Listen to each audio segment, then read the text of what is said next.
ನಮಸ್ಕಾರ. ದಿನದಲ್ಲಿ ನಡೆದಿರುವಂತಹ ಎಲ್ಲಾ ವಿದ್ಯಮಾನಗಳನ್ನು ತಿಳಿಸುವಂತಹ 30 ಮಿನಿಟ್ಸ್ 30 ನ್ಯೂಸ್ಗೆ ಸ್ವಾಗತ. ನಾನು ನವಿತಾ ಜೈನ್. ಬೆಳಗಿನಿಂದ ಈ ಕ್ಷಣದವರೆಗೂ ನಡೆದಿರುವ ಎಲ್ಲಾ ವಿದ್ಯಮಾನಗಳನ್ನು 30 ಸುದ್ದಿಗಳಲ್ಲಿ ನೋಡ್ತಾ ಹೋಗೋಣ. ಇಂದಿನಿಂದ ರಾಜ್ಯದಲ್ಲಿ ಎಸ್ಎಸ್ಎಲ್ಸಿ ಪರೀಕ್ಷೆಗಳು ಆರಂಭ ಆಗಿದೆ. ಇವತ್ತು ಮೊದಲ ಭಾಷೆಯ ಪರೀಕ್ಷೆ ನಡೆಯಿತು. ಪರೀಕ್ಷೆಗೆ 8 ಲಕ್ಷಕ್ಕೂ ಹೆಚ್ಚು ವಿದ್ಯಾರ್ಥಿಗಳು ಹಾಜರಾಗಿದ್ದರು. ರಾಜ್ಯದ 15,387 ಪರೀಕ್ಷಾ ಕೇಂದ್ರಗಳಲ್ಲಿ ಪರೀಕ್ಷೆ ನಡೆದಿದೆ. ಬಹುತೇಕ ಕಡೆ ವಿದ್ಯಾರ್ಥಿನಿಯರು ಹಿಜಾಬ್ ಅನ್ನ ಕಳಚಿಟ್ಟು ಪರೀಕ್ಷೆ ಬರೆದರು. ಕೆಲವರು ಮನೆಯಿಂದಲೇ ಹಿಜಾಬ್ ತೆಗೆದು ಬಂದಿದ್ರು. ಇನ್ನು ಕೆಲವರು ಶಾಲೆಯ ಬಳಿ ಹಿಜಾಬ್ ತೆಗೆದು ಪರೀಕ್ಷಾ ಕೇಂದ್ರದ ಒಳಗಡೆ ಹೋದರು. ಪರೀಕ್ಷಾ ಕೇಂದ್ರಗಳಲ್ಲಿ ಹಿಜಾಬ್ ಹಾಗೂ ಬುರ್ಕಾ ತೆಗೆಯೋದಿಕ್ಕಂತಾನೆ ಪ್ರತ್ಯೇಕ ಕೊಠಡಿಯನ್ನು ನಿಗದಿಪಡಿಸಲಾಗಿತ್ತು.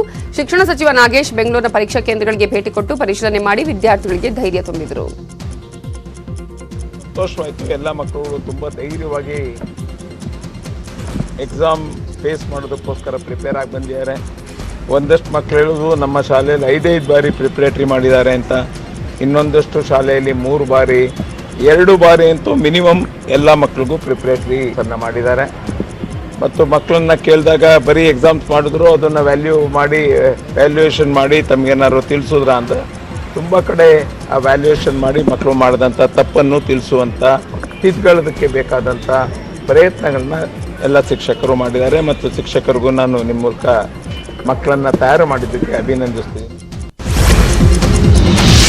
ರಾಜ್ಯದ ಕೆಲವೆಡೆ ವಿದ್ಯಾರ್ಥಿನಿಯರು ಹಿಜಾಬ್ ಧರಿಸಿ ಪರೀಕ್ಷೆ ಬರೆದಿದ್ದಾರೆ. ಗದಗದ ಸಿಎಸ್ ಪಾಟೀಲ ಪ್ರೌಢಶಾಲೆಯಲ್ಲಿ ಕೆಲ ವಿದ್ಯಾರ್ಥಿನಿಯರು ಹಿಜಾಬ್ ಹಾಗೂ ಬುರ್ಕಾ ಹಾಕೊಂಡೇ ಪರೀಕ್ಷೆ ಬರೆಯುವ ಮೂಲಕ ಸರ್ಕಾರದ ಆದೇಶವನ್ನ ಗಾಳಿಗೆ ತೂರಿದ್ರು. ವಿದ್ಯಾರ್ಥಿನಿಯರು ಹಿಜಾಬ್ ಹಾಕಿ ಕೂತಿದ್ರು. ಪರೀಕ್ಷಾ ಮೇಲ್ವಿಚಾರಕರು ಕಂಡು ಕಾಣದಂತೆ ಸುಮ್ಮನಾದ್ರು. ಇದೆಲ್ಲ ಮಾಧ್ಯಮಗಳಲ್ಲಿ ವರದಿಯಾಗ್ತಿದ್ದಂತೆ ಮೇಲ್ವಿಚಾರಕರು ಎಚ್ಚೆತ್ತು ಹಿಜಾಬ್ ತೆಗೆಸಿದ್ರು. ಬೀದರಲ್ಲೂ ವಿದ್ಯಾರ್ಥಿನಿಯರು ಹಿಜಾಬ್ ಹಾಕೊಂಡೇ ಪರೀಕ್ಷೆ ಬರೆದ್ರು.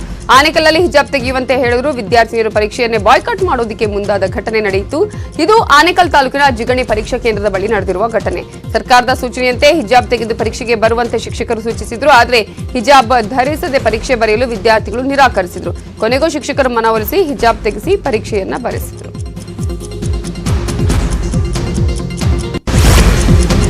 ಎಸ್ಎಸ್ಎಲ್ಸಿ ಪರೀಕ್ಷೆಗೆ ಹಿಜಾಬ್ ಧರಿಸಿ ಬಂದ ಕೊಠಡಿ ಮೇಲ್ವಿಚಾರಕ್ಕೆ ಅಮಾನತಾಗಿದ್ದಾರೆ. ರಾಜಾಜಿನಗರದ ಕೆಟಿಎಸ್ವಿ ಪರೀಕ್ಷಾ ಕೇಂದ್ರಕ್ಕೆ ಶಿಕ್ಷಕಿ ನೂರ್ ಫಾತಿಮಾ ಹಿಜಾಬ್ ಧರಿಸಿ ಬಂದಿದ್ರು. ಸರ್ಕಾರದ ಆದೇಶ ಉಲ್ಲಂಘಿಸಿದ್ದಕ್ಕಾಗಿ ಪರೀಕ್ಷಾ ಮೇಲ್ವಿಚಾರಕ್ಕೆ ಜವಾಬ್ದಾರಿಯಿಂದ ಅಮಾನತು ಮಾಡಿ ಆದೇಶ ಹೊರಡಿಸಲಾಗಿದೆ. ಯಾದಗಿರಿಯಲ್ಲಿ ಪರೀಕ್ಷಾ ಕೇಂದ್ರದ ಬಳಿಯೇ ಶಾಸಕರ ಪುತ್ರ ನಿಯಮ ಉಲ್ಲಂಘನೆ ಮಾಡಿದ್ದಾರೆ. ಯಾದಗಿರಿ ಶಾಸಕ ವೆಂಕಟರೆಡ್ಡಿ ಮುದ್ನಾಳ ಹುಟ್ಟುಹಬ್ಬ ಹಿನ್ನೆಲೆ ಶಾಸಕರ ಪುತ್ರ ಮಹೇಶ್ ರೆಡ್ಡಿ ಮುದ್ನಾಳ ಪರೀಕ್ಷಾ ಕೇಂದ್ರದ ಬಳಿ ಗಿಡ ನೆಡುವ ಕಾರ್ಯಕ್ರಮ ಮಾಡಿದ್ರು.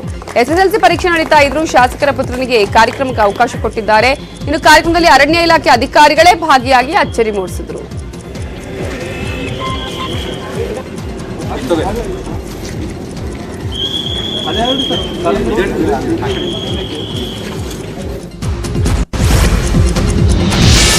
ಚಿಕ್ಕೋಡಿಯಲ್ಲಿ ಎಸ್ಎಸ್ಎಲ್ಸಿ ವಿದ್ಯಾರ್ಥಿಗಳ ಪರವಾಗಿ ಪರೀಕ್ಷೆಗೆ ಹಾಜರಾಗಿದ್ದ 6 ಜನರನ್ನ ವಶಕ್ಕೆ ಪಡೆಯಲಾಗಿದೆ. 5 ವಿದ್ಯಾರ್ಥಿಗಳು ಹಾಗೂ ಓರ್ವ ವಿದ್ಯಾರ್ಥಿನಿಯನ್ನ ಪೊಲೀಸರು ವಶಕ್ಕೆ ಪಡೆದಿದ್ದಾರೆ.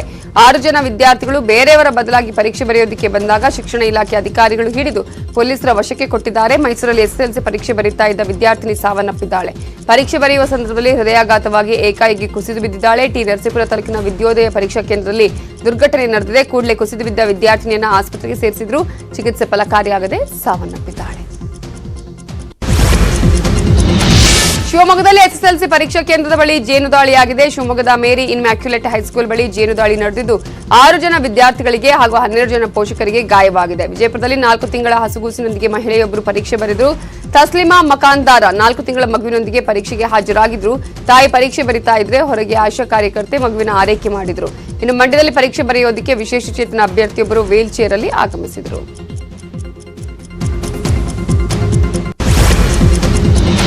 ರಾಜ್ಯದಲ್ಲಿ ಮದ್ರಾಸಗಳನ್ನ ಬ್ಯಾನ್ ಮಾಡಬೇಕು ಅಂತ ರೇಣುಕಾಚಾರ್ಯ ವಿವಾದಾತ್ಮಕ ಹೇಳಿಕೆಯನ್ನ ಕೊಟ್ಟಿದ್ರು. ಮದ್ರಾಸಗಳಲ್ಲಿ ದಾರ್ಶನಿಕರು ತ್ಯಾಗ ಬಲಿದಾನ ಮಾಡಿದ ವ್ಯಕ್ತಿಗಳ ಬಗ್ಗೆ ಬೋಧಿಸೋದಿಲ್ಲ, ಇಸ್ಲಾಮಿಕ್ನ ಬೋಧನೆ ಮಾಡ್ತಾರೆ. ದೇಶ ವಿರೋಧಿ ಚಟುವಟಿಕೆಗಳ ಬಗ್ಗೆ ಮುಗ್ಧ ಮನಸ್ಸಿನ ಮೇಲೆ ಪರಿಣಾಮ ಬೀರುವಂತಹ ವಿಷಯಗಳನ್ನ ಬೋಧನೆ ಮಾಡ್ತಾರೆ. ಹೀಗಾಗಿ ಮದ್ರಾಸಗಳನ್ನ ಬ್ಯಾನ್ ಮಾಡಬೇಕು ಅಂತ ನಾನು ಒತ್ತಾಯಿಸ್ತೇನೆ ಅಂತ ಹೇಳಿದ್ರು. ಮದ್ರಾಸ ಶಾಲೆಗಳಲ್ಲಿ ನಮ್ಮ ದಾರ್ಶನಿಕರ ತ್ಯಾಗ ಬಲಿದಾನ ಮಾಡಿದ ನಾಯಕರ ಬಗ್ಗೆ ಎಲ್ಲಿ ಅವರು ಬೋಧನೆ ಮಾಡಲ್ಲ, ಇಸ್ಲಾಮಿಕ್ಕನ್ನು ಬೋಧನೆ ಮಾಡ್ತಾರೆ. ದೇಶ ವಿರೋಧಿ ಚಟುವಟಿಕೆ ಬಿಂಬಿಸ್ತಕ್ಕಂಥ ಅಲ್ಲಿ ವಿಷಯಗಳನ್ನ ಮುಗ್ಧ ಮಕ್ಕಳ ಮನಸ್ಸಿನ ಮೇಲೆ ಪರಿಣಾಮ ಬೀರ್ತಕ್ಕಂಥ ವಿಷಯಗಳನ್ನ ಅವರು ಬೋಧನೆ ಮಾಡ್ತಾರೆ. ಮದ್ರಾಸುಗಳನ್ನು ಬ್ಯಾನ್ ಮಾಡಬೇಕಂತೇಳಿ ನಾನು ಈಗಲೂ ಒತ್ತಾಯ ಮಾಡ್ತೀನಿ. ಹಿಂದೆ ಸಿದ್ದರಾಮಯ್ಯನವರು ಮುಖ್ಯಮಂತ್ರಿಗಳಾಗಿದ್ದಾಗ ಆ ದೇಶ ವಿರೋಧಿ ಚಟುವಟಿಕೆ ಮಾಡ್ತಕ್ಕಂಥ ಶಾಲೆಗಳಿಗೆ ಮದ್ರಾಸ ಶಾಲೆಗಳು ಹಣವನ್ನು ಬಿಡುಗಡೆ ಮಾಡಿದ್ದಾರೆ. ನಮ್ಮ ಹಿಂದೂ ದೇವಾಲಯಕ್ಕೆ, ನಮ್ಮ ಹಿಂದೂ ಮಠ ಮನೆಗಳಿಗೆ ಬಿಡುಗಡೆ ಮಾಡೋಕ್ಕೆ ಅವ್ರಿಗೆ ಹಣ ಇಲ್ಲ ಅಂತ ಹೇಳಿದ್ರು. ಅವಾಗ ಎಲ್ಲಿಂದ ಬಂತು ಅವ್ರಿಗೆ? ಇದನ್ನು ನಾನು ಇವತ್ತು ಹೇಳ್ತೀನಿ, ಮದ್ರಾಸ ಶಾಲೆಗಳನ್ನ ಬ್ಯಾನ್ ಮಾಡಬೇಕು. ನಮ್ಮ ಶಾಲೆಗಳಿಲ್ವಾ? ಸರ್ಕಾರ ಇರ್ತಕ್ಕಂಥ ಶಾಲೆಗಳು ವ್ಯವಸ್ಥಿತವಾಗಿ ಅಲ್ಲಿ ಪಾಠ ಪ್ರವಚನ ನಡೆಯಲ್ಲ, ಎಲ್ಲವೂ ನಡೀತವೆ. ಸಚಿವ ಕೆಎಸ್ ಈಶ್ವರಪ್ಪ ವಿರುದ್ಧ ಲಂಚದ ಆರೋಪ ಕೇಳಿ ಬಂದಿದೆ. ಹೀಗಾಗಿ ತಕ್ಷಣವೇ ರಾಜೀನಾಮೆ ಕೊಡಬೇಕು ಅಂತ ಪರಿಷತ್ ವಿಪಕ್ಷ ನಾಯಕ ಬಿಕೆ ಹರಿಪ್ರಸಾದ್ ಒತ್ತಾಯ ಮಾಡಿದ್ದಾರೆ. ಈಗಾಗಲೇ ಗುತ್ತಿಗೆದಾರ ಸಂಘದ ಅಧ್ಯಕ್ಷರು ಪ್ರಧಾನಿ ಮತ್ತು ಸಿಎಂಗೆ ದೂರು ಕೊಟ್ಟಿದ್ದಾರೆ. ರಾಜ್ಯ ಬಿಜೆಪಿ ಸರ್ಕಾರ 40% ಕಮಿಷನ್ ಕೇಳ್ತಾ ಇದೆ ಅಂತ ಆರೋಪ ಮಾಡಿದ್ರು. ಇನ್ನು ಖರ್ಗೆ ಕೂಡ ಮಾತಾಡಿ ಈಶ್ವರಪ್ಪ ಮಾತ್ರ ಅಲ್ಲ, ಇಡೀ ಸರ್ಕಾರ ಭ್ರಷ್ಟಾಚಾರದಿಂದ ತುಂಬಿ ಹೋಗಿದೆ ಅಂತ ಕಿಡಿಕಾರಿದ್ರು. ಪ್ರೈಮ್ ಮಿನಿಸ್ಟರ್ಗೆ ಬರೆದಿದ್ದಾರೆ, ಈ ಸರ್ಕಾರ 40% ಸರ್ಕಾರ ಇದೆ, ನೀವು ನಾ ಖಾವುಂಗ ನಾ ಖಾನೆ ದುಂಗ ಅಂತ ಹೇಳಿದ್ರಿ. ಆದರೆ ಇಲ್ಲಿ ಕರ್ನಾಟಕದಲ್ಲಿ ಮೇ ಬಿ ಖಾವುಂಗ ತುಮಕೋ ಬಿ ಖಿಲಾವುಂಗ ನಡೆದಿದೆ, ಇದ್ರ ಬಗ್ಗೆ ತನಿಖೆ ಆಗಬೇಕು ಅಂತ ಹೇಳಿದ್ರು. ಇಲ್ಲಿವರೆಗೂ ಕೂಡ ಅದ್ರ ಬಗ್ಗೆ ಚಕಾರಿಲ್ಲ. ಈ 40% ಸರ್ಕಾರ ಇಲ್ಲಿ ನಾವು ಮಾತಾಡಬೇಕಂತ ನಾವು ಹೇಳಿದ್ರೆ ಅಡ್ಜರ್ನ್ಮೆಂಟ್ ಮೋಷನ್ ಮೂವ್ ಮಾಡಿದ್ರೆ ಇದು ಸಾರ್ವಜನಿಕರಿಗೆ ಮಹತ್ವವಾದಂಥ ಚರ್ಚೆ ಇಲ್ಲ ಅಂತ ಸ್ಪೀಕರ್ ಅವರು ಅಡ್ಜರ್ನ್ಮೆಂಟ್ ಮೋಷನ್ ರಿಜೆಕ್ಟ್ ಮಾಡಿದ್ದಾರೆ. ನಮ್ಮದು ಕಾಂಟ್ರಾಕ್ಟರ್ ಏಪ್ರಿಲ್ 1ಕ್ಕೆ ಅಮಿತ್ ಶಾ ರಾಜ್ಯಕ್ಕೆ ಆಗಮಿಸ್ತಾ ಇರುವ ಹಿನ್ನೆಲೆಯಲ್ಲಿ ಗೃಹ ಸಚಿವರನ್ನ ವಿಜೇಂದ್ರ ಭೇಟಿ ಮಾಡಿ ಚರ್ಚೆ ಮಾಡಿದ್ರು. ತುಮಕೂರಿನಲ್ಲಿ ಪೊಲೀಸ್ ಬಂದೋಬಸ್ತ್ ವಿಚಾರ ಕುರಿತಂತೆ ಚರ್ಚೆ ಮಾಡಿದ್ರು. ಈ ವೇಳೆ ಕಾರ್ಯಕ್ರಮಕ್ಕೆ ಗೃಹ ಸಚಿವ ಆರಗ ಜ್ಞಾನೇಂದ್ರ ಅವರನ್ನ ವಿಜೇಂದ್ರ ಆಹ್ವಾನ ಮಾಡಿದ್ರು. ರಾಜ್ಯದಲ್ಲಿ ಮತ್ತೆ ಸಚಿವ ಸಂಪುಟ ವಿಸ್ತರಣೆಯ ವಿಚಾರ ಕೇಳಿ ಬರ್ತಿದ್ದಂತೆ ಸಂಪುಟದಲ್ಲಿ ಮರಾಠ ಸಮುದಾಯಕ್ಕೆ ಪ್ರಾತಿನಿಧ್ಯ ಸಿಕ್ಕಿಲ್ಲ ಅಂತ ಬಿಜೆಪಿ ಶಾಸಕ ಅನಿಲ್ ಬೆನಕೆ ಅಸಮಾಧಾನ ಹೊರಹಾಕಿದ್ದಾರೆ. ಸಂಪುಟದಲ್ಲಿ ಮರಾಠ ಸಮುದಾಯಕ್ಕೆ ಪ್ರಾತಿನಿಧ್ಯ ಸಿಗಬೇಕು, ನಾನು ಕೂಡ ಮರಾಠ ಸಮುದಾಯದಿಂದ ಸಚಿವ ಸ್ಥಾನದ ಆಕಾಂಕ್ಷಿ, ಆದರೆ ಸಚಿವ ಸ್ಥಾನ ಕೊಡೋದು ಬಿಡೋದು ಪಕ್ಷದ ವರಿಷ್ಠರಿಗೆ ಬಿಟ್ಟಿದ್ದು ಅಂತ ಹೇಳಿಕೆ ನೀಡಿದರು. ಸಂಪುಟದಲ್ಲಿ ಒಬ್ಬರ ನೀವು ಮಂತ್ರಿ ಪದ ಕೊಡ್ಬೇಕಂತ ಒಂದು ಜನರ ಬೇಡಿಕೆ ಹೋರಾಟ ಮಾಡುವುದಿಲ್ಲ. ನಮ್ಮ ಪಾರ್ಟಿ ಮೇಲೆ ನಮ್ಗೆ ವಿಶ್ವಾಸ ಅದ, ಪಾರ್ಟಿ ಅವರು ಅದು ವ್ಯವಸ್ಥೆ ಮಾಡ್ತಾರ, ಅದು ವಿಚಾರ ಮಾಡಿ ಕೊಡ್ತಾರೆ. ನಾನು ಮರಾಠ ಅಂದ್ರೆ ಆಕಾಂಕ್ಷಿ, ಆದ್ರೆ ಹೈಕಮಾಂಡ್ ಇರ್ಲಿ ಪಾರ್ಟಿ ಅವ್ರು ಏನ್ ಡಿಸಿಷನ್ ತಗೋತಾರ ಒಪ್ಕೋತಾರೆ. ಮಂಡ್ಯದಲ್ಲಿ ಸಂಸದೆ ಸುಮಲತಾಗೆ ನಿಖಿಲ್ ಕುಮಾರಸ್ವಾಮಿ ಟಾಂಗ್ ಕೊಟ್ಟಿದ್ದಾರೆ. ಯಾರೋ ಏನೋ ಅಂದ್ಬಿಟ್ರು ಅಂತ ಅನುಕಂಪ ಗಿಟ್ಟಿಸೋದು ಯಾವಾಗ್ಲೂ ನಡೆಯಲ್ಲ ಅಂತ ತಿರುಗೇಟು ನೀಡಿದ್ದಾರೆ. ಬೇರೆಯವರನ್ನ ದೂರುವ ಬದಲು ಸಂಸದರು ಆತ್ಮಾವಲೋಕನ ಮಾಡಿಕೊಳ್ಳಿ, ಸಂಸದರಾಗಿ ಜಿಲ್ಲೆಗೆ ಅವರ ಕೊಡುಗೆ ಏನು ಅಂತ ಪ್ರಶ್ನೆ ಮಾಡಿಕೊಳ್ಳಲಿ ಅಂತ ತಿರುಗೇಟು ನೀಡಿದ್ರು. ಜನರ ಜೊತೆ ನಿಂತು ಕೆಲಸ ಮಾಡ್ಲಿ ಅನ್ನುವ ಸಲಹೆಯನ್ನೂ ನೀಡಿದ್ರು. ಬೇರೆಯವ್ರ ಮೇಲೆ ದೂರನ್ನ ಸಲ್ಲಿಸೋದಕ್ಕಿಂತ ಹೆಚ್ಚಾಗಿ ಒಂದು ಬಾರಿ ಅವರು ಆತ್ಮಾವಲೋಕನ ಮಾಡ್ಕೊಳ್ಬೇಕಾಗ್ತದೆ. ಅವರು ಸಂಸದರಾದ ನಂತರ ಜಿಲ್ಲೆಗೆ ಅವ್ರು ಕೊಟ್ಟಿರ್ತಕ್ಕಂಥ ಕೊಡುಗೆ ಏನು ಅಂತಕ್ಕಂಥದ್ದನ್ನ ಫಸ್ಟ್ ಅವರು ಪ್ರಶ್ನೆ ಮಾಡ್ಕೊಳ್ಬೇಕು. ಇವತ್ತು ಶಾಸಕರುಗಳು ಏನು ಗೆದ್ದಿದಾರಲ್ಲ, ಇವತ್ತು ಜನಗಳೇನು ಆಯ್ಕೆ ಮಾಡಿದಾರಲ್ಲ, ಒಂದು ಬಾರಿ ಆಯ್ಕೆ ಆಗಿರ್ತಕ್ಕಂಥದ್ದಲ್ಲ. ಇಲ್ಲಿ ಬಹುತೇಕ 3 ಸಲ 4 ಸಲ ಆಯ್ಕೆ ಆಗಿರ್ತಕ್ಕಂಥ ಶಾಸಕರು. ಹಾಗಾಗಿ ಅದು ಜನಗಳ ಪ್ರಶ್ನೆ ಮಾಡ್ತಾರೆ, ಏನಾದ್ರು ಅಭಿವೃದ್ಧಿ ಆಗಿಲ್ಲ ಅಂತ. ಆದಾಗ ಇವ್ರಿಗೆ ಪ್ರಶ್ನೆ ಮಾಡೋರು ಯಾರು? ಹಾಗಾದ್ರೆ ಪ್ರತಿ ಸಂದರ್ಭದಲ್ಲೂ ಕಾಲು ಕೆರ್ಕೊಂಡು ಜಗಳ ಹುಟ್ಟಾಕ್ಸ್ಕೊಂಡು ಯಾರೋ ಏನೋ ಅಂದ್ಬಿಟ್ರು ಅಂತ ಏನಾದರೂ ಬಿಟ್ಟಿಸ್ಕೊಳ್ಳೋಕ್ಕೆ ನೋಡ್ಕೊಳ್ತಕ್ಕಂಥದ್ದು ಇದೆಯಲ್ಲ, ಇದು ಯಾವಾಗಲೂ ನಡೆಯೋದಿಲ್ಲ. ಹಾಗಾಗಿ ಜನಗಳ ಜೊತೆ ನಿಂತು ಕೆಲಸ ಮಾಡಲಿ. ಅವ್ರದ್ದು ಕೆಲಸ ಇನ್ನು 24ವರೆಗೂ ಇರಬೇಕಂದ್ರೆ ಮುಂದುವರಿಸಿ. ಬೇರೆಯವ್ರ ಮೇಲೆ ಹಿಂದೂಗಳಿಗೆ ಅಲ್ಪಸಂಖ್ಯಾತ ಸ್ಥಾನಮಾನದ ಬಗ್ಗೆ ಸುಪ್ರೀಂ ಕೋರ್ಟ್ಗೆ ಉತ್ತರ ಕೊಟ್ಟಿರುವ ಕೇಂದ್ರದ ನಿಲುವನ್ನ ರಾಜ್ಯ ಬಿಜೆಪಿ ನಾಯಕರು ಸ್ವಾಗತ ಮಾಡಿದ್ದಾರೆ. ಬಹುಸಂಖ್ಯಾತರು, ಅಲ್ಪಸಂಖ್ಯಾತರು ಎಲ್ಲರೂ ರಾಜ್ಯದಲ್ಲಿ ಇದ್ದಾರೆ. ಜಮ್ಮು ಕಾಶ್ಮೀರ ಹಾಗೂ ಪಂಜಾಬ್ನಲ್ಲಿ ಹಿಂದೂಗಳು ಅಲ್ಪಸಂಖ್ಯಾತರು. ಈ ನಿರ್ಧಾರವನ್ನ ರಾಜ್ಯಗಳಿಗೆ ಕೊಟ್ಟಿದ್ದು ಸ್ವಾಗತಾರ್ಹ ಅಂತ ಹೇಳಿ ಆರ್ ಅಶೋಕ್ ಹೇಳಿದರು. ಕೇಂದ್ರ ಸರ್ಕಾರ ಅಲ್ಪಸಂಖ್ಯಾತರ ಬಗ್ಗೆ ಏನು ಹೊಸದಾಗಿ ತನ್ನ ಒಂದು ನೀತಿಯನ್ನು ಘೋಷಣೆ ಮಾಡ್ತಾ ಇದೆ, ಅದನ್ನು ಸ್ವಾಗತ ಮಾಡ್ತಾ ಇದ್ದೀನಿ. ಯಾವುದೇ ರಾಜ್ಯದಲ್ಲಿ ಬಹುಸಂಖ್ಯಾತರು ಅಲ್ಪಸಂಖ್ಯಾತರು ಎಲ್ಲ ರಾಜ್ಯಗಳಲ್ಲೂ ಇದ್ದಾರೆ. ಕರ್ನಾಟಕದಲ್ಲೂ ಮುಸ್ಲಿಂ ಅಲ್ಪಸಂಖ್ಯಾತರಿದ್ದಾರೆ, ಕ್ರಿಶ್ಚಿಯನ್ ಇದ್ದಾರೆ, ಪಾರ್ಸಿ ಇದ್ದಾರೆ, ಜೈನ್ ಇದ್ದಾರೆ. ಅದೇ ರೀತಿ ಜಮ್ಮು ಕಾಶ್ಮೀರದಲ್ಲೂ ಹಿಂದೂಗಳು ಅಲ್ಪಸಂಖ್ಯಾತರೇ, ಅಲ್ಲಿ ಪಂಜಾಬಲ್ಲಿ ಹಿಂದೂಗಳು ಅಲ್ಪಸಂಖ್ಯಾತರೇ. ಈ ಒಂದು ವಿಚಾರವಾಗಿ ಕೇಂದ್ರ ಸರ್ಕಾರ ತೆಗೆದುಕೊಂಡ ನಿರ್ಧಾರವನ್ನು ನಾನು ಸ್ವಾಗತ ಮಾಡ್ತಾ ಇದ್ದೀನಿ. ಕೇಂದ್ರ ಸರ್ಕಾರ ಅಲ್ಪಸಂಖ್ಯಾತರ ಬಗ್ಗೆ ಜೂನ್ 16, 17, 18ರಂದು ಸಿಇಟಿ ಪರೀಕ್ಷೆ ನಡೆಸುವುದಾಗಿ ಉನ್ನತ ಶಿಕ್ಷಣ ಸಚಿವ ಡಾಕ್ಟರ್ ಸಿಎನ್ ಅಶ್ವತ್ಥನಾರಾಯಣ ಮಾಹಿತಿ ಕೊಟ್ಟರು. ಏಪ್ರಿಲ್ 5ರಿಂದ ಆನ್ಲೈನ್ ಮೂಲಕ ಅರ್ಜಿ ಸಲ್ಲಿಸುವ ಪ್ರಕ್ರಿಯೆ ಆರಂಭವಾಗಲಿದೆ ಅಂತ ಹೇಳಿದರು. ಜೂನ್ 16ರಂದು ಬೆಳಗ್ಗೆ ಜೀವಶಾಸ್ತ್ರ, ಮಧ್ಯಾಹ್ನ ಗಣಿತ, 17ರಂದು ಬೆಳಗ್ಗೆ ಭೌತಶಾಸ್ತ್ರ ಮತ್ತು ಮಧ್ಯಾಹ್ನ ರಸಾಯನಶಾಸ್ತ್ರ ಪರೀಕ್ಷೆ ನಡೆಯಲಿದೆ. 18ರಂದು ಹೊರನಾಡು ಮತ್ತು ಗಡಿನಾಡ ಕನ್ನಡಿಗ ಅಭ್ಯರ್ಥಿಗಳಿಗೆ ಸಿಇಟಿ ಪರೀಕ್ಷೆ ನಡೆಯಲಿದೆ. ಏಪ್ರಿಲ್ 22ರವರೆಗೆ ಅರ್ಜಿ ಸಲ್ಲಿಸಲು ಅವಕಾಶ ಇದೆ. ಹಾಸನದ ಬೇಲೂರು ಚೆನ್ನಕೇಶ್ವರ ಜಾತ್ರೆಯಲ್ಲಿ ಮುಸ್ಲಿಂ ವ್ಯಾಪಾರಿಗಳಿಗೆ ಬ್ಯಾನ್ ಮಾಡುವ ವಿಎಚ್ಪಿ ಮನವಿಗೆ ಮುಸ್ಲಿಂ ವ್ಯಾಪಾರಸ್ಥರು ವಿರೋಧ ವ್ಯಕ್ತಪಡಿಸಿದ್ದಾರೆ. ಹಾಸನ ಜಿಲ್ಲಾಧಿಕಾರಿ ಕಚೇರಿ ಎದುರು ಮುಸ್ಲಿಂ ವ್ಯಾಪಾರಿಗಳು ಮೌನ ಪ್ರತಿಭಟನೆ ಮಾಡಿದರು. ಕೊಳಲು ವಯಲಿನ್ ವಿಗ್ರಹಗಳನ್ನು ವ್ಯಾಪಾರ ಮಾಡುವವರು ವಯಲಿನ್ ಕೊಳಲು ನುಡಿಸಿ ವ್ಯಾಪಾರಕ್ಕೆ ಅವಕಾಶ ಕೊಡುವಂತೆ ಜಿಲ್ಲಾಧಿಕಾರಿಗಳಿಗೆ ಮನವಿ ಮಾಡಿದ್ದಾರೆ.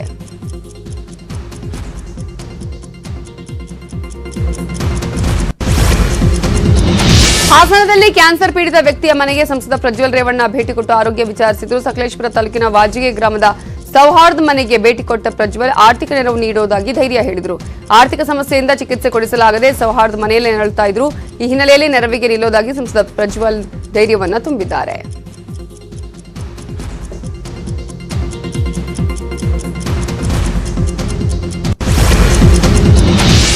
ಒಂಟಿ ವೃದ್ಧೆಯರನ್ನೇ ಟಾರ್ಗೆಟ್ ಮಾಡಿ ಕಳ್ಳತನ ಮಾಡುವಂತಹ ಖತರ್ನಾಕ್ ದೃಶ್ಯ ಸಿಸಿಟಿವಿಯಲ್ಲಿ ಸೆರೆಯಾಗಿದೆ.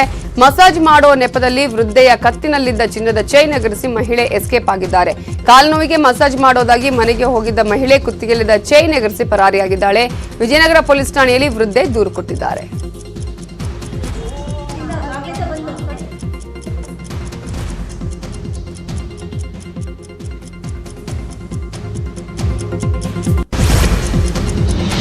ಚಿಕ್ಕಮಗಳೂರು ನಗರದ ಸುತ್ತಮುತ್ತ ಕಾಡಾನೆ ಆತಂಕ ಹಿನ್ನೆಲೆ ಕಾಡಾನೆ ಕಾಡಿಗೆ ಓಡಿಸುವ ಕಾರ್ಯಾಚರಣೆಗೆ ಚಾಲನೆ ಸಿಕ್ಕಿದೆ.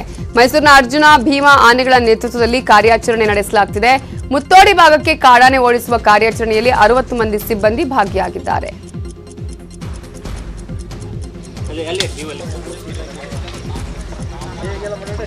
ಆನೆಗಳು ಇದೀಗ ಕಾಫಿನಾಡಿಗೆ ಕಾಲಿಟ್ಟಿವೆ. ನೋಡ್ತಿರ್ಬೋದು ಚಿಕ್ಕಮಗಳೂರಿನ ಏನೊಂದು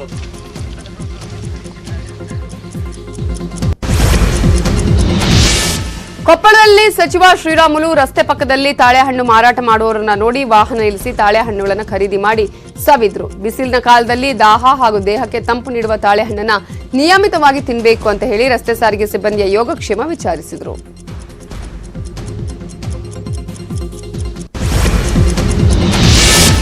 ಬೆಂಗಳೂರಲ್ಲಿ ವಿದ್ಯುತ್ ಟ್ರಾನ್ಸ್ಫಾರ್ಮರ್ ಅವಘಡಕ್ಕೆ 2 ಬಲಿಯಾದ ಬೆನ್ನಲ್ಲೇ ವಿಜಯಪುರದಲ್ಲೂ ಅಂತಹದ್ದೇ ವಿದ್ಯುತ್ ಅವಘಡ ಸಂಭವಿಸಿದೆ.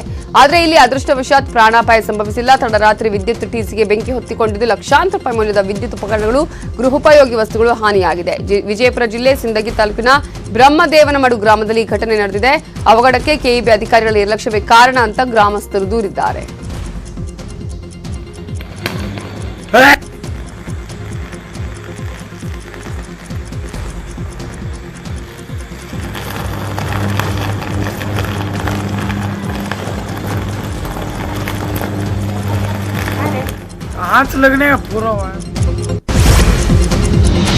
ಚಿಕ್ಕೋಡಿಯ ಜನವಾಡ ಗ್ರಾಮದಲ್ಲಿ ಬೃಹತ್ ಮೊಸಳೆ ಪ್ರತ್ಯಕ್ಷವಾಗಿ ಆತಂಕ ಮೂಡಿಸಿತು. ಕೃಷ್ಣಾ ನದಿ ದಂಡೆಯ ಕಬ್ಬಿನ ಗದ್ದೆಯಲ್ಲಿ ಕಾಣಿಸಿಕೊಂಡ ಮೊಸಳೆ ನದಿಯಲ್ಲಿ ನೀರು ಕಡಿಮೆಯಾಗುತ್ತಿದ್ದಂತೆ ಜಮೀನುಗಳಿಗೆ ಎಂಟ್ರಿ ಕೊಡುತ್ತಿದೆ. ಸುಮಾರು 15 ಅಡಿ ಉದ್ದವಾದ ಮೊಸಳೆಯನ್ನು ಕಂಡು ಗ್ರಾಮಸ್ಥರು ಬೆಚ್ಚಿ ಬಿದ್ದರು.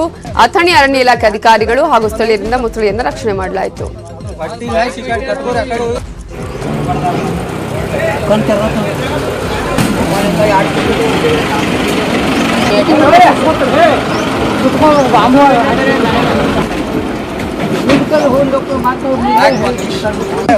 ಬಿಡ್ಲಾ ಯಾಕೆ ಬಿದ್ದಾಡತ್ತದೆ ಒಂದ್ 5 ನಿಮಿಷ.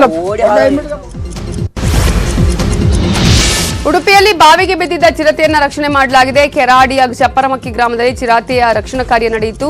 ಗ್ರಾಮದಲ್ಲಿ ಪ್ರಾಣಿ ಬೇಟೆಯಾಡಲು ಹೋಗಿ ಬಾವಿಗೆ ಚಿರತೆ ಆಯತಪ್ಪಿ ಬಿದ್ದಿತ್ತು. ಸ್ಥಳೀಯರ ಮಾಹಿತಿ ಮೇರೆಗೆ ಸ್ಥಳಕ್ಕೆ ಆಗಮಿಸಿದ ಅರಣ್ಯ ಇಲಾಖೆ ಬಾವಿಗೆ ಬೋನ್ ಇಳಿಸುವ ಮೂಲಕ ಚಿರತೆಯನ್ನು ಮೇಲೆತ್ತುವಲ್ಲಿ ಯಶಸ್ವಿಯಾದರು.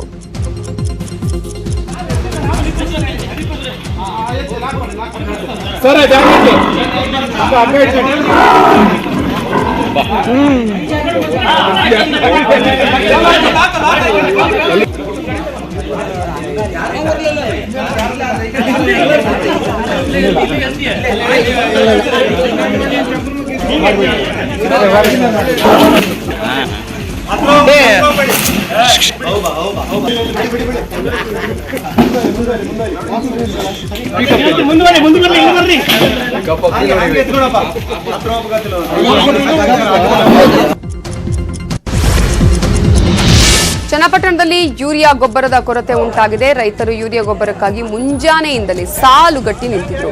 ಆದರೆ ಕೆಲವರಿಗೆ ಮಾತ್ರ ಗೊಬ್ಬರ ಸಿಕ್ಕಿದೆ. ಅದರಿಂದ ಯೂರಿಯಾ ಪೂರೈಕೆ ಮಾಡದ ತಾಲೂಕು ಆಡಳಿತ ಹಾಗೂ ಸಂಬಂಧಪಟ್ಟವರ ವಿರುದ್ಧ ರೈತರು ಕಿಡಿಕಾರಿದ್ದಾರೆ. ಬೆಳಗ್ಗೆಯಿಂದ ಮನೆ ಮಠ ನೀರು ತಿಂಡಿ ಬಿಟ್ಟು ನಿಂತರೂ ಯೂರಿಯಾ ಸಿಕ್ಕಿಲ್ಲ. ತಮಗೆ ಬೇಕಾದವರಿಗೆ ಮಾತ್ರವೇ ಯೂರಿಯಾವನ್ನ ವಿತರಣೆ ಮಾಡಲಾಗಿದೆ ಅಂತ ಅಮ್ಮಳ್ಳಿ ದೊಡ್ಡಿಯ ಕೆಂಪಮ್ಮ ಕಣ್ಣೀರು ಹಾಕಿದ್ರು.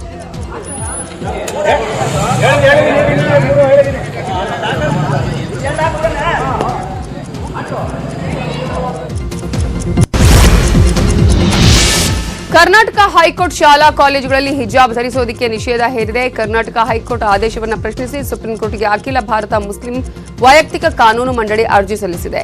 ಕಾರ್ಯದರ್ಶಿ ಮೊಹಮ್ಮದ್ ಜೊತೆಗೆ ಮುನಿಸಾ ಬುಷ್ರಾ ಮತ್ತು ಜಲೀಸಾ ಸುಲ್ತಾನ ಅರ್ಜಿ ಸಲ್ಲಿಸಿದ್ದಾರೆ. ಕಳೆದ ಒಂದು ವಾರದಲ್ಲಿ 6ನೇ ಬಾರಿಗೆ ಪೆಟ್ರೋಲ್ ಡೀಸೆಲ್ ದರ ಏರಿಕೆಯಾಗಿದೆ. ರಾಜಧಾನಿ ಬೆಂಗಳೂರಲ್ಲಿ ಇವತ್ತು 1 ಲೀಟರ್ ಪೆಟ್ರೋಲ್ಗೆ 32 ಪೈಸೆ, 1 ಲೀಟರ್ ಡೀಸೆಲ್ ಬೆಲೆ 35 ಪೈಸೆ ಏರಿಕೆಯಾಗಿದೆ. ಬೆಂಗಳೂರಲ್ಲಿ ಲೀಟರ್ಗೆ ಪೆಟ್ರೋಲ್ ದರ 104 ರೂಪಾಯಿ 78 ಪೈಸೆಗೆ ಏರಿದ್ರೆ ಡೀಸೆಲ್ ಬೆಲೆ 89 ರೂಪಾಯಿ 5 ಪೈಸೆಗೆ ತಲುಪಿದೆ. ಮತ್ತೆ ತೈಲದ ದರ ಏರಿಕೆ ಆಗಿರುವಂತದ್ದು. ಇವತ್ತು ಕೂಡ ಡೀಸೆಲ್ ಹಾಗೆಯೇ ಪೆಟ್ರೋಲ್ನ ದರ ಏರಿಕೆಯಾಗಿದೆ. ಪ್ರಮುಖವಾಗಿ ಈಗಾಗಲೇ ನಾವು ಗಮನಿಸಬಹುದು, ಪೆಟ್ರೋಲ್ ಮತ್ತು ಡೀಸೆಲ್ನ ದರವನ್ನು ನಾವು ನೋಡ್ತಾ ಹೋಗೋದಾದ್ರೆ ಲೀಟರ್ ಪೆಟ್ರೋಲ್ಗೆ 32 ಪೈಸೆ ಹಾಗೆಯೇ ಲೀಟರ್ ಡೀಸೆಲ್ಗೆ 35 ಪೈಸೆ ಏರಿಕೆಯಾಗಿದೆ. ಪೆಟ್ರೋಲ್ ದರ ಈ ಮೂಲಕ 104 ರೂಪಾಯಿ 78 ಪೈಸೆಗೆ ಏರಿದ್ರೆ ಡೀಸೆಲ್ ಬೆಲೆ 89 ರೂಪಾಯಿ 5 ಪೈಸೆಗೆ ರೀಚ್ ಆಗಿದೆ. ಯಾವುದೇ ಪಕ್ಷದಿಂದ ರಾಷ್ಟ್ರಪತಿ ಸ್ಥಾನದ ಪ್ರಸ್ತಾಪವನ್ನು ಸ್ವೀಕರಿಸುವುದಿಲ್ಲ ಅಂತ ಬಿಎಸ್ಪಿ ವರಿಷ್ಠೆ ಮಾಯಾವತಿ ಸ್ಪಷ್ಟಪಡಿಸಿದ್ದಾರೆ. ಉತ್ತರ ಪ್ರದೇಶದಲ್ಲಿ ಬಿಜೆಪಿ ಅಧಿಕಾರಕ್ಕೆ ಬಂದರೆ ನನ್ನನ್ನು ರಾಷ್ಟ್ರಪತಿಯನ್ನಾಗಿ ಮಾಡ್ತೇವೆ ಅಂತ ಬಿಜೆಪಿ ಮತ್ತು ಆರ್ಎಸ್ಎಸ್ ಸುಳ್ಳು ಸುದ್ದಿ ಹಬ್ಬಿಸುತ್ತಿವೆ. ಆ ಮೂಲಕ ಬಿಎಸ್ಪಿ ಕಾರ್ಯಕರ್ತರನ್ನ ದಾರಿ ತಪ್ಪಿಸುತ್ತಿದ್ದಾರೆ ಅಂತ ಆರೋಪ ಮಾಡಿದ್ದಾರೆ. ಉತ್ತರ ಪ್ರದೇಶದಲ್ಲಿ ಬಿಎಸ್ಪಿ ಹೀನಾಯ ಸುಳ್ಳಿನ ಪರಾಮರ್ಶೆ ನಡೆಸಿ ಮಾತನಾಡಿದ ಮಾಯಾವತಿ, ಈ ಹಿಂದೆ ರಾಷ್ಟ್ರಪತಿ ಪದವಿ ತಿರಸ್ಕರಿಸಿದ ಕಾನ್ಸಿರಾಮ್ ಅವರ ಶಿಷ್ಯೆ ನಾನು. ಅವರ ಆದರ್ಶಗಳನ್ನೇ ಪಾಲಿಸ್ತಾ ಇದ್ದು ಎಂದಿಗೂ ರಾಷ್ಟ್ರಪತಿ ಹುದ್ದೆ ಸ್ವೀಕರಿಸುವುದಿಲ್ಲ ಅಂತ ಹೇಳಿದರು.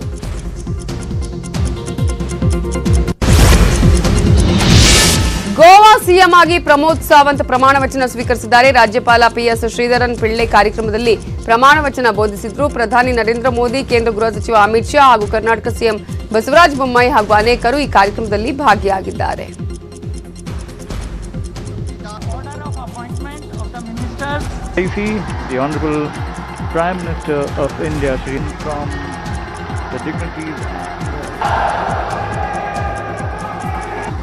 From the date he is court, I आणि शुद्ध बुद्धीत निभयतलो आणि संविधान order of appointment of the ministers may be your favor, affection or ill will.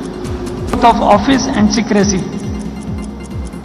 Duties as a minister for the state of Goa. ಆಮೆಗಳು ಮೊಟ್ಟೆ ಇಡೋದಕ್ಕಾಗಿ ತೀರಕ್ಕೆ ಬರುವ ಸೀಸನ್ ಇದು. ಈಗಾಗಲೇ ಒಡಿಶಾದಲ್ಲಿ ಗುಂಪಾಗಿ ಆಮೆಗಳು ತೀರಕ್ಕೆ ಬರ್ತಾ ಇವೆ. ಹಾಗೆ ದಡದಿಂದ ವಾಪಸ್ ಹೋದ ಆಮೆಗಳಿಗೆ ಅಧಿಕಾರಿಗಳು ಸರ್ಕಾರಿ ಗೌರವ ಕೊಟ್ಟಿದ್ದಾರೆ. ಈ ವಿಡಿಯೋ ಈಗ ಎಲ್ಲಾ ಕಡೆ ವೈರಲ್ ಆಗ್ತಿದೆ.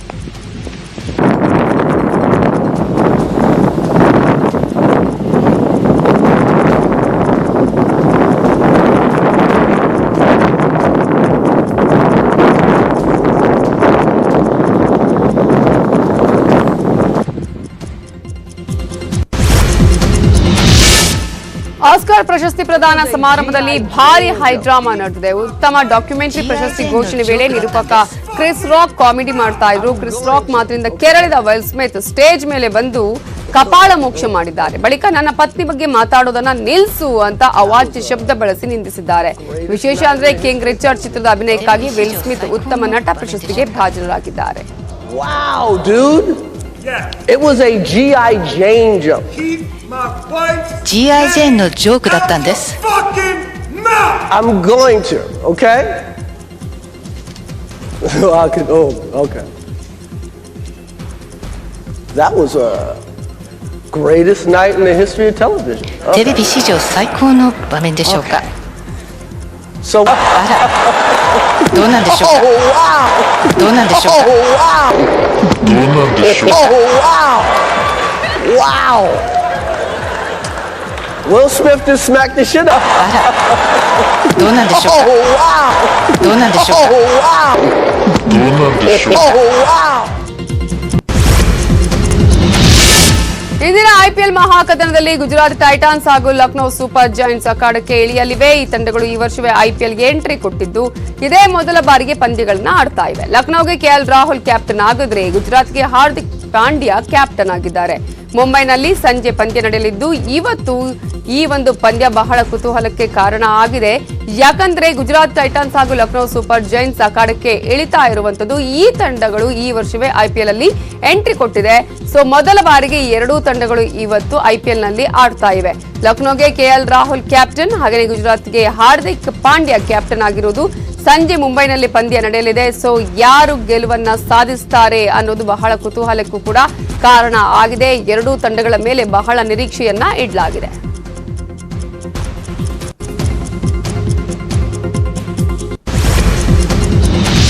ಇವಿಷ್ಟು ಈ ಹೊತ್ತಿನ ಪ್ರಮುಖ ಸುದ್ದಿ. ನೋಡ್ತಾರೆ ನ್ಯೂಸ್ 18 ಕನ್ನಡ. ಜಾಲ ನಮ್ಮದು, ಬಲ ನಿಮ್ಮದು.